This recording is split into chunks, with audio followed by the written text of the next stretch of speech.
Okay. So wait, how do you say your last name? Veloz. Veloz. Yeah. I was practicing that the whole way here, like, because I thought they're gonna ask me, like, how to say your just how to say your name. Uh-huh. So how did you meet? So start again. How did you meet? Become friends with Daniel Johnston? Well, I married into the Johnston family because Dick has a late son. His name was Matthew Johnston, and he passed away. Right. And he was married to my wife. So once after he passed away, we met and dated and fell in love, and we got married. And so that's how I kind of married into the Johnston family. Right. After that, Dick asked me to work for him because he needed somebody to run his web store. And I, of course, took the job. And sorry about all that rattling. No, it's okay. And then, after I worked in the web store for a while, that's still my current job, but I pretty much work for Dick and help him with whatever he needs or asks me to do. So I'm pretty much his assistant.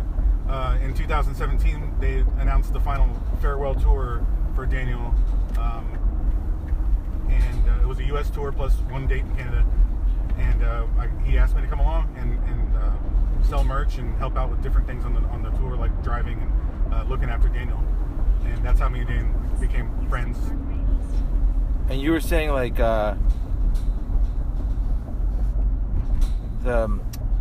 Daniel was having a hard time near the end?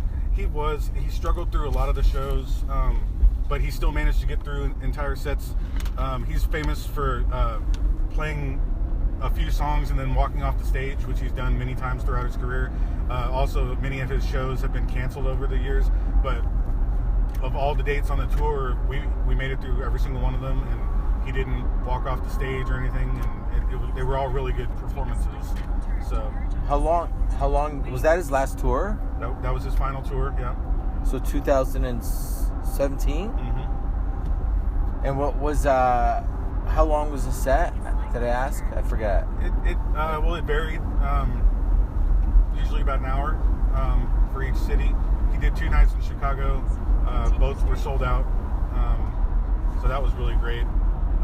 LA, New York, San Francisco. I forget all of the dates, but Philly. And at first we asked him, New Orleans was the first show on the tour, and we said, "Are you ready for the tour?" And he said, "Yeah." He was excited. After the show was over, we're driving back to Houston, and we asked, we said, "Hey, Daniel, you did a great performance. Are you ready to do some more?" And he said, "I don't want to do any more shows." He wasn't feeling it for whatever reason. But Daniel was like that, day to day. Yeah. Some days he'd be in a really great mood and ready to go, and then some days he just wasn't really feeling it. So his mood and attitude changed day to day, but that's just how he was. He's bipolar. I mean. Yeah. Just so listeners know, you just picked me up at the airport, and we're going to Katy, which is where Dick Johnston lives, Daniel's brother. Yeah. And I'll show you around the web store, our operations, which right now we're completely swamped. When the news came of Daniel's passing, orders started flowing in by the hundreds, and it's just been overwhelming because, of course, we had to plan a funeral and all the different events surrounding that, people flying in from around the world. And so getting caught up on orders has been a struggle because, of course, everybody's mourning too, but business is business and we got to take care of business. So right, that's what we're doing. And like we became friends through the website. Yeah, you messaged me because you had bought some stuff, and then you emailed me, and then we got to talking, and I was actually trying to give you it was Casper. I wanted you to sign. I wanted to mail you Casper the Friendly Ghost comic book, and I was trying to see how much it would cost to get Daniel to sign it. Right. You were explaining to me that it's a hard thing to do because there's a lot of things that have to happen if you do that, and blah blah. We do get those kind of requests every now and then, but not very often. But it would be, if we were to accommodate all of them, it would, at the time, it would have been a pain because we'd have to drive out, get Daniel to sign it, and then et cetera, shipping and everything like that. The stuff that we have for sale on the website that is autographed, I mean, we would just give Daniel a stack of stuff, and he would sign it at his leisure, and then give it back to us, and then we would sell it. So individual items, like personal things like comic books and stuff like that, we would have to actually go out there and, you know, do a special trip just for that. So. And so then I asked you if I could mail it to you to give it to him. Right. And you said sure. Yeah. And then I think we just started talking on through email and through Facebook, and then this kind of just sort of happened. Oh yeah, and you would tell me that, hey, if you want to meet Daniel, I should come down. Yeah, I said, you know, and I always extend that to people that I've become in contact with and say, if you know, of course, at the time, if you wanted to come meet Daniel, I'd be happy to go out and take you to meet him, because he would get visitors all the time. People just going out there just to say hi and take a picture and get an autograph, you know? Yeah. He seems like a gentle soul. Well, the Johnstons in general, as a family and the group, they're just amazing people. I mean, they're all so generous and welcoming and caring and loving, and they're just really great people. So Daniel was no different, you know? Was Daniel, how much older is Daniel's brother, younger and older? There's 5 siblings. Oh, 5. Yeah, and Daniel was the youngest, and there was a 7. Okay, so Dick and Daniel have a 7-year difference in age. So sadly, Daniel was the youngest, and he was the first of them to go. So he's survived by Dick and 3 sisters. So like when you see the documentary, I didn't even really caught on to like Daniel having brothers or sisters. Yeah, and by the time, you know, they all grew up and graduated and moved off, went to college, that's why Daniel was stuck at home in West Virginia. Not stuck at home, but he was the last one at home. Yeah. Living with his mom and dad until they sent him to Abilene to go to college to art school in Abilene Christian College. So what he must have went through, the parents, like back then, not knowing how all that stuff works, it would have been so new to someone. Well, and when you listen to the lyrics of Daniel's songs, when he speaks about his depression starting in junior high, was when he first started feeling these emotions of depression, and knew that something was wrong with himself. There's still speculation about whether he had a self-diagnosis of his schizophrenia and his bipolar disorder, but that's something he talks about in the documentary. He's reading off the symptoms of bipolar disorder, and he's saying, well, you know, that describes me 100%, you know? So he kind of knew what was going on. Yeah. Before someone told him. Yeah, I think before he was medically diagnosed with those issues, he already knew that there was something wrong with him. So, and he said that started in junior high. Did he understand like how have an interesting life he has had, like in a sense of like as he's gone to become an older person? Did he realize how like much of a trailblazer he was? Yes, he did. I mean, Daniel was an enigma. So, I mean, he knew the impact that he had on the rock and roll community as a whole. You know, when he moved to Austin and started handing out his cassette tapes to people on the street like business cards, all the local musicians started covering his songs. And this was even before he was really, quote-unquote, famous. But he won Songwriter of the Year. I forget what year that was. I think it was 85. In the Austin Chronicle, they gave him Songwriter of the Year, and people were covering his songs all over. So he knew the impact he had. You know, later on when he was told that, you know, Kurt Cobain helped bring him fame by wearing the T-shirt on the MTV Music Awards, he really didn't know who Nirvana was, even though they were the biggest band in the world at the time. I mean, he was in and out of mental institutions, so he wasn't really hip to new sound or what was big at the time. But later he did a drawing with the frog is wearing a Nirvana t-shirt, and it he paid homage to that, because Kurt Cobain, he loved Dan, I would love to know how he got his hands on his material. Okay, so so I'm not. Yeah, Everett True, I believe, was the one who actually gave him the T-shirt. I could be wrong about these details, but I know that Jeff Tartikoff, who was his former manager, also was, I believe, somebody who passed the shirt on, and that's how Kurt came into possession of it and wore it all over the place. Yeah, he wore it all the time, apparently. Yeah, he did it for several photo shoots that they were doing, I think, for Vanity Fair, and he was posing with Courtney and his daughter, Frances Bean, and he was wearing it in all those photos. And then, of course, on the MTV Music Awards, it brought him a lot of notoriety. People were asking, who's Daniel Johnston? Tell us about it. Because to this day, I say Daniel was the most famous person that wasn't famous. You could walk up to the average Joe on the street and say, hey, you ever heard of Daniel Johnston? And they would say no, 9 times out of 10, But then you'd be walking around wearing a T-shirt of Daniel Johnston, and you'll get those looks, and people say, hey, oh, you like Daniel Johnston? That's awesome, Yeah. You meet someone else that knows who Daniel Johnston is, you instantly become a friend. You're instantly friends. Right, and I mean, we love that the young generation are really getting turned on to Daniel. My wife she loves the thrift store shop, and she was wearing a Daniel T-shirt, and like a 12-year-old kid was with his mom and saw the shirt, and he was like, Mom, look, she's got a Daniel Johnston shirt on. That's so cool, So, wow. So, the younger generation they're getting, onto it. So. Did I hear one of his songs in an Apple commercial? Yes. Is that right? Yes, they did. Story of an Artist was used for an Apple commercial for MacBook, and actually that year when they did that, the month of June, that commercial was the most viewed. It got on the Billboard list of #1 most viewed commercial on the internet. So that was pretty cool. His songs have been featured in other commercials. Target years ago used Speeding Motorcycle for an ad that they had. And of course his songs have been a bunch of movies, all different kinds of movies. Empire Records, have you ever seen that movie? Yes. Kids, which of course was that skateboarding movie. I didn't realize it was in Kids. The scene where they're beating up that guy in the park, and they all jump him.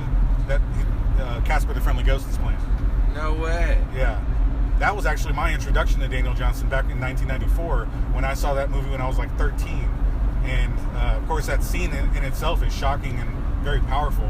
But to have that playful music playing while they're kicking the crap out of this guy, and it stuck in my head. I'm like, man, who that voice? Who is that? It's kind of like before Reservoir Dogs, I think, where it's like that was the key scene where the guy's torturing someone. They're playing a happy song in the background. Yeah. Ahead of its time. Daniel was at the beginning of the documentary. They introduced Daniel as the greatest singer-songwriter of all time. No, I'm sorry, alive today is what they say. And that's a pretty bold statement at the time, considering that Paul McCartney and Bob Dylan are still alive. Yeah. So, I mean, he was well recognized. Every time you listen to his songs, there's all of a sudden just like a line or two, you're like, my God, that's fucking incredible. It's just constantly the writing. It's almost like he's writing from somewhere else. Well, he was, because a lot of people may or may not know that he was a devout Christian, as all the Johnstons are, and he went to church all the time and read the gospel, and he would preach the gospel through his artwork and in his music. So people would say, oh, they're quoting Daniel Johnston, but Daniel was quoting the Bible. Oh. So in many ways, and oftentimes. So people think that, oh, that's a Daniel Johnston song lyric. It is, but it's from the Bible. Oh, wow. That's awesome. Yeah. So he was very devout Christian. And he was, a lot of his songs, too, were based on he had this love for this girl that he was in love with in high school, that he carried on kind of thing. That was, he met her in college. He was going to Kent State, which is in Liverpool, Ohio, which is right across the river from West Virginia. And yeah, I mean, she was in his art class, and he saw her, and it was love at first sight, and he became obsessed. And he never, and they were friends. She was good friends with him, and they got along and talked all the time and everything. But she was already engaged to be married to an undertaker, and they got married and had a baby. But Daniel never stopped loving her. In fact, in the documentary, he says she inspired 1,000 songs. So yeah, many of his songs are about her. But did Daniel ever try to find love again, I guess? Well, we're part of my job. What I do is I manage the archive. So we're coming across all his old notebooks, letters to and from Daniel, from different people. And I found a couple of letters from this one girl. I don't remember her name, but she was saying how much she was infatuated with Daniel at the time, and he was pretty much ignoring her because he was obsessed with Lori, was the girl from that he was obsessed with. So he didn't, there were other chances Daniel had to find love. And of course, then his friend Kathy McCarty, they dated when he moved to Austin. And in the documentary, he talks about how they were supposed to get married. And he would introduce her as his fiance, but she was like, "No, Daniel, it's not like that. We're not getting married," And she kind of had to give him tough love and cut that off because he was thinking that they were going to get married. So he did have other love interests in his life, but Daniel never married and he never had kids, and he really was a lonely guy, but he was able to express all that with his music and art. I mean, he never stopped producing artwork. Did he spend a lot of his time through these years, like by himself in that house, or was he just like... He did, but he had caretakers. One of them, his name is Jeff Reese, and Jeff would come over pretty much every day, make sure he got his meds and things like that, take him out to eat, hang out, watch movies, listen to records. And he's a really great guy, and him and Daniel were very close. Also, his sister Margie, at the end, was one of his caretakers, and Margie would take him to his doctor's appointments and take him out to eat and comic book shopping and all that kind of stuff that Daniel loved to do. Daniel was a simple man. He had simple pleasures, and they indulged him in that, and especially towards the end. Okay, let him have all the soda pop and cigarettes he wants, even though it's not healthy for him. Right. But they were just trying to keep him happy because his health was not, like I said, he had kidney issues towards the end. And the kidney issues were causing him to go in and out of the hospital.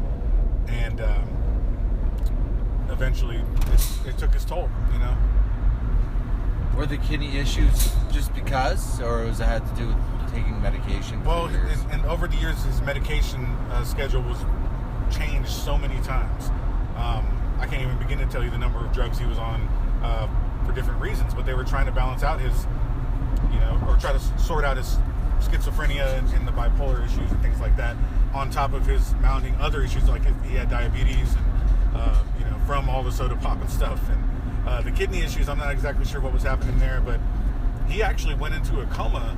I forget what year that was. And he recovered, fine, but they were really worried that he was going to die then. But he pulled through. Daniel was a trooper. And at the beginning, I have all these little wondering questions. Like, I heard when he made his first album, that if someone else "Oh, I liked your album, could I get one?" and he'd just go home and redo the whole album. Is that right? Okay, so that's another thing they say in the documentary, that he was recording each cassette one by one. So right. Many of them were not the same. Right. That's partially true. They at the beginning, yes, he would do that.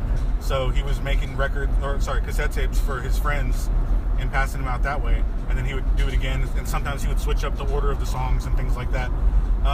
But later on, once he started to get more recognition, he had a tape duplicator. He wasn't a double tape that. Yeah. He wasn't he was mass producing them. Then he wasn't just doing each one individually. So he was started photocopying his covers and just making his own little store kind of thing, or was he drawing all the? A lot of them were hand drawn at the beginning, but then later when he had a manager and things like that, they were found ways to start mass producing them which is what we do now. But yeah, that's part of the lore of the mythos of Daniel, was that, there's all these cassettes floating around, and there are a lot, but not like as many as people think, because once he had a tape duplicator, he wasn't making them one by one, the way he was at the beginning.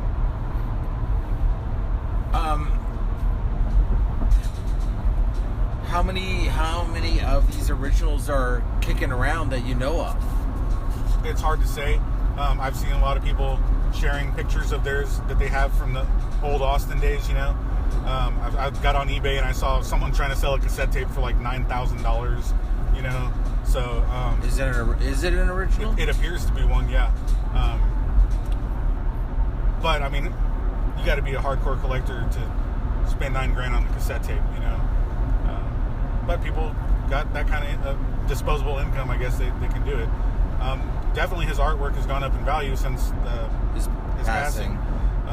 And rightfully so. I mean, he was a prolific artist, and he had some really great stuff. Yeah, it was like, I don't know what it was. Like, for years, one of my wishes in my life is, like, I want to be able to get to a point in my life where I can afford, I want to buy a piece of art from Daniel Johnston, and then, and that's how we became friends. Right. By buying, like, talking to you on the website, through the website. Right. You bought one, right? I bought 4. Oh, nice. Okay. I bought a framed cassette tape even. 1, 2, 3. I think 3. And I bought 2 for me. I bought a friend a gift. I bought him a piece of art, and I bought him a cassette tape. So I bought 4 pieces. Nice. But I was just so, like, just remember getting in the mail, just being like, what the fuck? Yeah. Like, I couldn't believe it was in my possession. They are gems, and to own those pieces, but Daniel would give those away. I mean, that was another thing he would give away. Somebody would ask for an autograph, and he would just draw them a full-blown picture plus the autograph and say, here you go. Oh my God. And people would what he would do is his father Bill would pay him money for his artwork. So Daniel's sitting there, he was going to draw anyways, but he's like, oh, okay, I'm going to earn money to go comic book shopping or record store shopping. So he's just sitting there churning out these drawings like a assembly line, and then he would get that stack of drawings and go to the record store or whatever and trade it for records or comic books or whatever he was doing. So that was his way of earning income, and of course they were selling them for way more than what Bill would give him. Of course they took care of him and gave him all the spending money he wanted and things like that, bought him what he wanted. Uh-huh. But they were selling the artwork for what it should have been sold for, because Daniel would have just given them away. He would just walk in and hand somebody a folder full of drawings and say, here you go, let me pick out some records, not realizing the value of what he was handing over, Yeah, so he was like, you had to be like kind of looked after in certain ways. In all ways. And there's the famous story of Daniel handing out $100 bills to homeless people.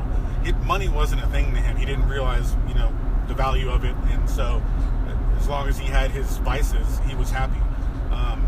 He always wanted to be rich and famous, and he said, I'm not a millionaire, but I'm a thousandaire, is what he would say. So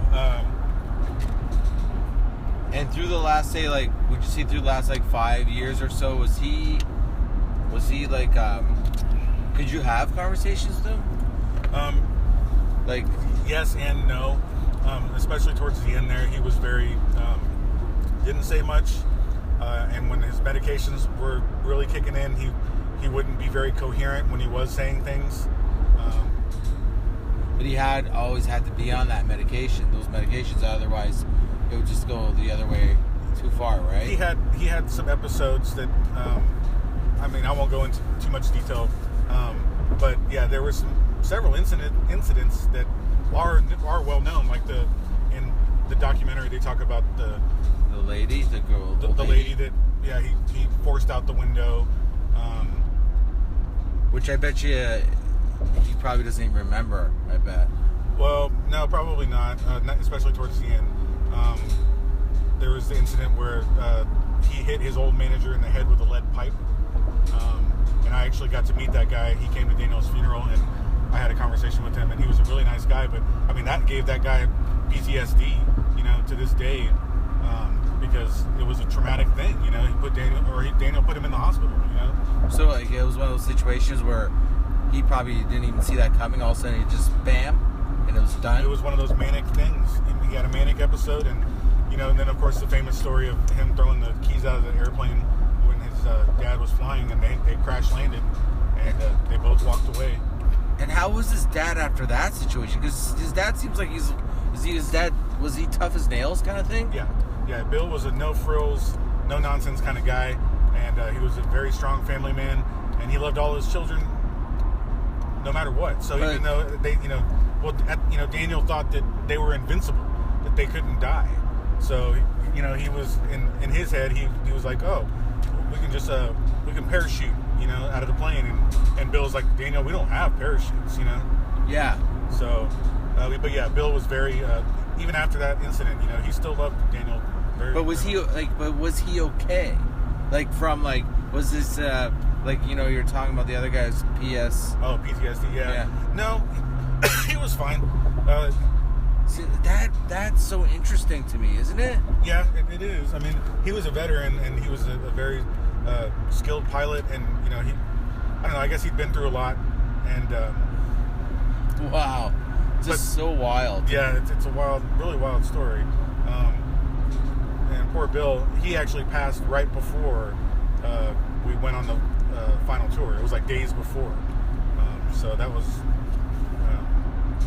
So you knew Bill too then? I had talked with Bill several times at family functions when I first joined the family. So Christmases and Thanksgivings and stuff, I would sit down and I would listen to his stories that he had, and he was just an amazing person.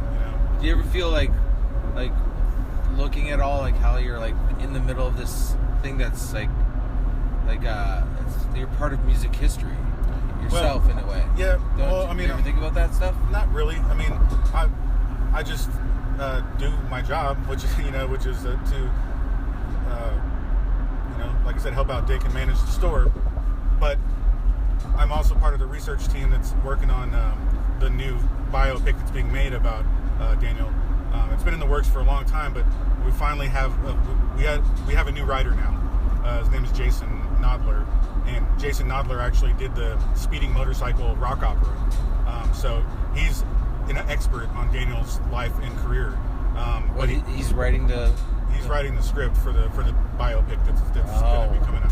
So there is a full-length feature film in the works that I'm part of helping out with. I'm just doing research, learning different things, making the timeline of events, names, who's involved in what incidents, and things like that. So, and I've never worked on a project like that before. So it's interesting, and it's fun, and it's a learning curve. It's also very stressful because, especially with, again, recent events, there's so much going on, and not enough hours in the day. Oh yeah, you probably wake up and then you're just like blink your eyes and you're going back to sleep and doing all this stuff. Pretty much, yeah. Well, how was the funeral? You were worried? You told me it was like you didn't know how many people were going to come. Well, we didn't, and we had no way of knowing that. So what happened? I mean, the actual memorial service at the church was not open to the public, but we live streamed it, so that's available to watch. But the reception and the viewing were open to the public. There was some really bad rain and storms 2 days before, so a lot of flights got canceled. So people who were going to come from all different places, their flights got canceled and they weren't able to make it to Houston, so they didn't come. Matt Groening, for instance, the creator of The Simpsons, was good friends with Daniel. Really? And he was going to speak at Daniel's funeral, and he couldn't make it because of the different weather things and flight cancellations and stuff. So unfortunately, he wasn't able to make it. But the reception was really great. There was live music from his good close friends, musicians who were close friends of his, and the cast of Speeding Motorcycle came out and they performed their songs, and it was just a great celebration of Daniel's life.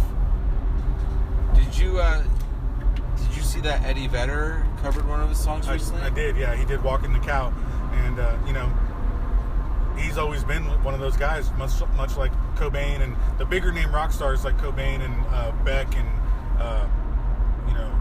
I can see Beck liking Chris Cornell, of Soundgarden. Yeah. David Bowie. I mean, they all loved Daniel. Chris Cornell, before he passed away, they asked him, "Who do you think should be inducted into the Rock and Roll Hall of Fame?" And he said Daniel Johnston. Oh wow. Yeah, that's pretty heavy. I know if you're in the game and know about what's going on, I think it's a no-brainer to go. Like, this guy's just like on another level in so many different ways. Well, he was such a great songwriter. I mean, and like you were saying, you can listen to a line from one of his songs, and any situation you're having in life, you could relate it to a Daniel Johnston song. And his catalog is so huge. I mean, he's written over 500 songs, and we're still discovering new, uncovered material that hasn't been released. So he was just a never-ending stream of creativeness, and it was really amazing. Oh my God, the chills it must get to listen to like tapes that are like songs that no one's heard. Wait till I'm going to show you. You gonna show me? I'm going to show you stuff that we haven't even gotten to yet. Just boxes of cassette tapes that we don't know what's on them because we haven't gotten to listen to them. There's so many of them. And is that part of your job? Are you digitizing these tapes? Dick does most of the digitizing of the cassette tapes, but I am cataloging them and numbering them. We have a numbering system and all that kind of stuff. And then but also you store the tapes and Yeah, they're all stored in containers and. Tapes last. I'd be paranoid and want to digitize them as fast as you can, but they do last a long time. They do, and a lot of those tapes, Daniel he recorded everything he did. But the tape got used once. Yeah, maybe, and then he tossed it in the box, and then filled up another tape and tossed it in the box, so it's still probably, the quality's the same as, the day you bought it, Yeah, because like, it's not like he was like listening to the tape 100 times in your car. Right, exactly. That's so wild. Oh my God. The amount of work that's ahead of you guys. It's never ending. I always say there's just no end in sight. But I look at it, and we joke about it. It's job security too. Yeah. There's always something for me to do. And there's a weird excitement in it because there's always going to be something to do with all this stuff anyways, but to that day where you're like, I could think this is the last tape. Would that be a weird day, wouldn't it? It would, yeah. Well, and then everybody's asking, what are they going to do with all of Daniel's things? Because he had a huge collection of so many things, which you'll see today. And there's talk of a museum being done in Austin. Awesome. So, because Austin loved Daniel, and Daniel loved Austin. So, that's the most logical place to do it. And then everything he learned, like musical, did he teach himself?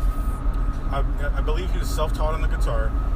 He took piano lessons. All the kids took piano lessons when they were young. Oh. So, and Dick would also, work with Daniel, because Dick's a pretty good pianist in his own right. But Daniel was something else. I mean, some of his stuff, like you listen to him just freestyling. Yeah. He's like channeling like Ray Charles and stuff. All different. You can hear all different styles in the way he plays. And that was always a treat to see Daniel just plop down at the piano and just freestyle. And when he was like a teenager or like a young man, anyways, he would just like put together these find different kind of instruments. He just make do.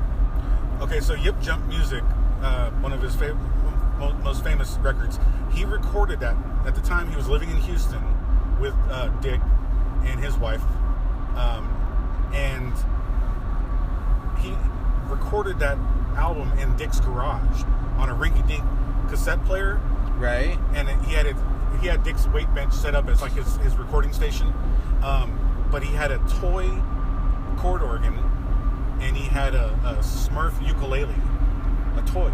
Yeah. And that's what he used to record that album. That's that weird sound, like the almost piano-ish, like it's like. Yeah, that's a toy chord organ, and that's how we recorded Yip Jump Music, which is one of my favorite records, and it's really great.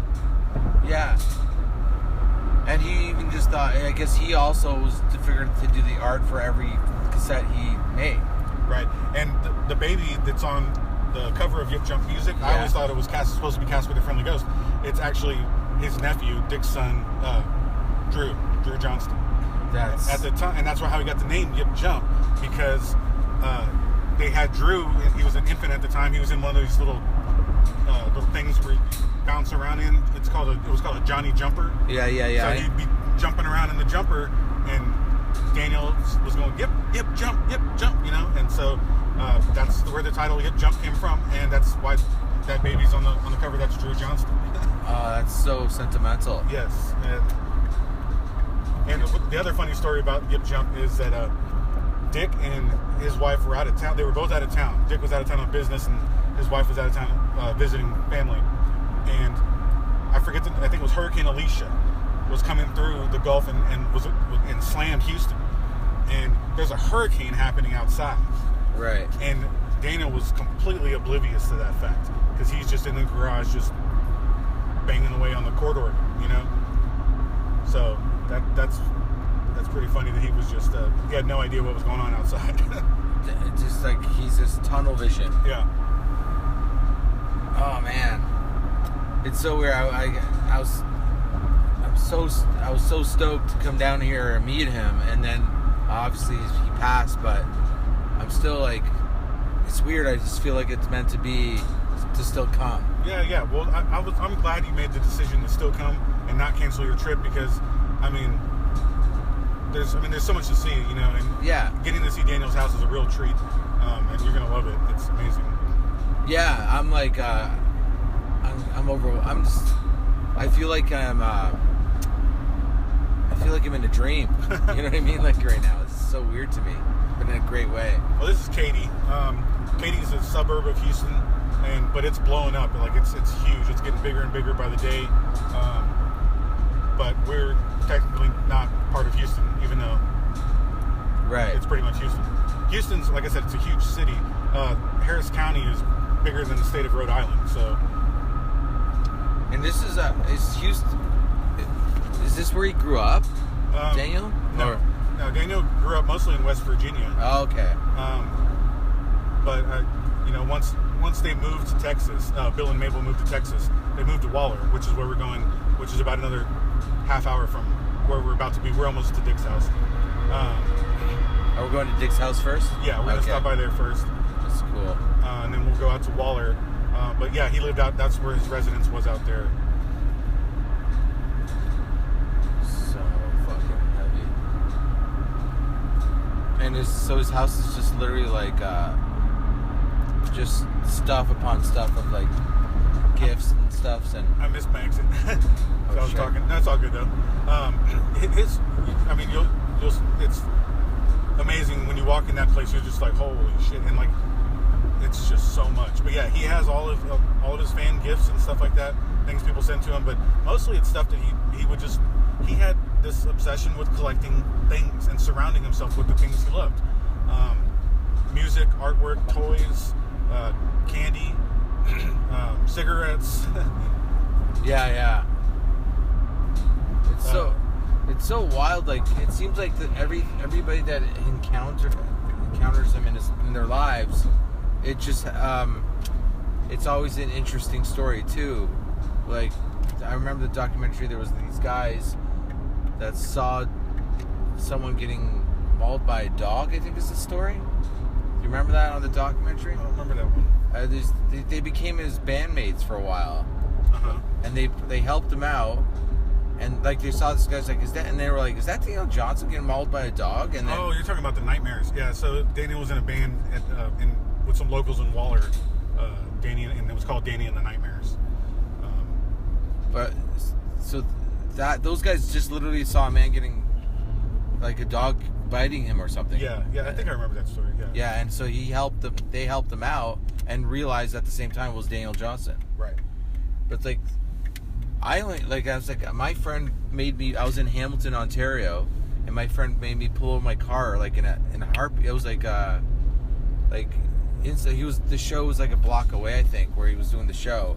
He goes, pull over, and I pull over, and he takes a picture with some guy, and I'm like, who is that? And he goes, oh, that's Daniel Johnston. And I'm like, who's Daniel Johnston? And that's the first time I heard his name. But he was literally outside of my car, to the right of my car. Like, he was like, I could have went out and just said hello and took a picture with him too, but I didn't. I didn't even, like, he's like, I was still like, I don't even know who's Daniel Johnston. Right. And he's like, oh, he's this musician, he's amazing, blah, blah, blah. He started telling me about him. And I didn't realize that was the beginning of me, like, figuring out who the fuck this guy was and, like, starting to become a fan. And then through the years, I'm like, you look back, I'm like, I wish. It all starts somewhere, because so many people say, when you ask them, oh, you ever heard of him? And they'll say no, so I'll give them, like, my card or whatever. So, oh, check out the website, YouTube him, check out his music. And I would say his music isn't for everybody. Some people get it, some people don't. But if you have any kind of,